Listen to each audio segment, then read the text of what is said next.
Louvado seja nosso Senhor Jesus Cristo, para sempre seja louvado. O Senhor esteja convosco, Ele está no meio de nós. Proclamação do Evangelho de Jesus Cristo segundo Lucas. Glória a vós, Senhor. Naquele tempo disse Jesus: Com quem hei de comparar os homens desta geração? Com quem eles se parecem? São como crianças que se sentam nas praças. Se dirigem aos colegas dizendo: Tocamos flauta para vós e não dançastes. Fizemos lamentações e não chorastes. Pois veio João Batista que não comia pão nem bebia vinho e vós dissestes: Ele está com um demônio. Veio o Filho do Homem que come e bebe e vós dizeis: Ele é um comilão e beberrão, amigo dos publicanos e dos pecadores. Mas a sabedoria foi justificada por todos os seus filhos. Palavra da salvação, glória a vós, Senhor.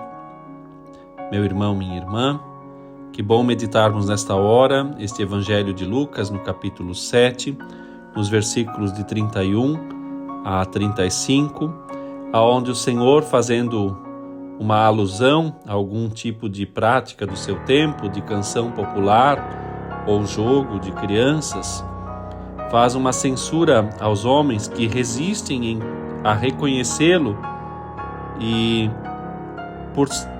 por nem ter razão.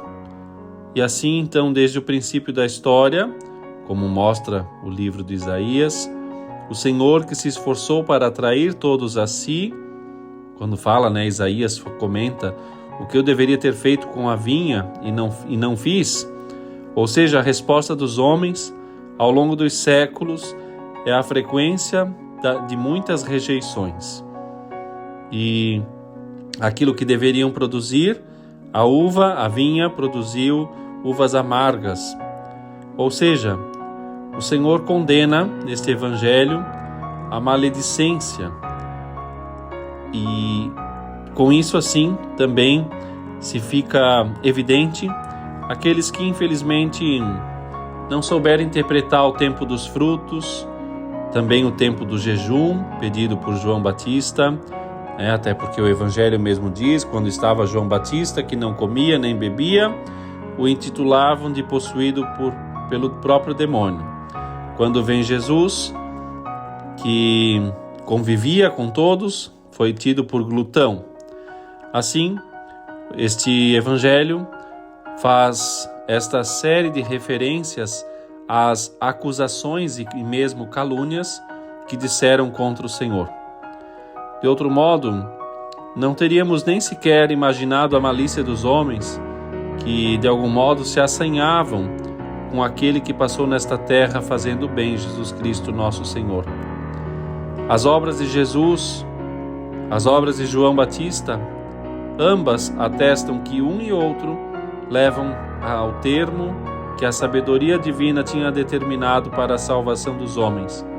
E, de fato, alguns não o reconheceram, e é claro que isso não vai impedir de que se cumpra os planos de Deus. E por isso Jesus diz no final desse Evangelho que aqui a sabedoria foi justificada por todos os seus filhos, ou seja, a sabedoria divina, que é o próprio Cristo, e nós, filhos da sabedoria, sábios, portanto, podemos conhecer a Deus. Deus, numa palavra, o Santo dos Santos, nos dá a graça, manifesta em nós a obra da sua criação. E assim, por meio da sabedoria que o Senhor nos concede, e sábio, segundo as Sagradas Escrituras, é aquele que é santo, pode este então testemunhar Cristo com a sua vida, uma vida realmente santa. Que assim seja para nós também, que brilhe esta luz diante dos homens, luz que recebemos de Jesus, e assim vejam as boas obras e glorifiquem o Pai que está nos céus. Que essa palavra nos ajude então também a sermos homens e mulheres que sabem interpretar os sinais de Deus e vivem firmemente o tempo da presença de Cristo, sabendo que Ele está conosco hoje e sempre. Deus te abençoe.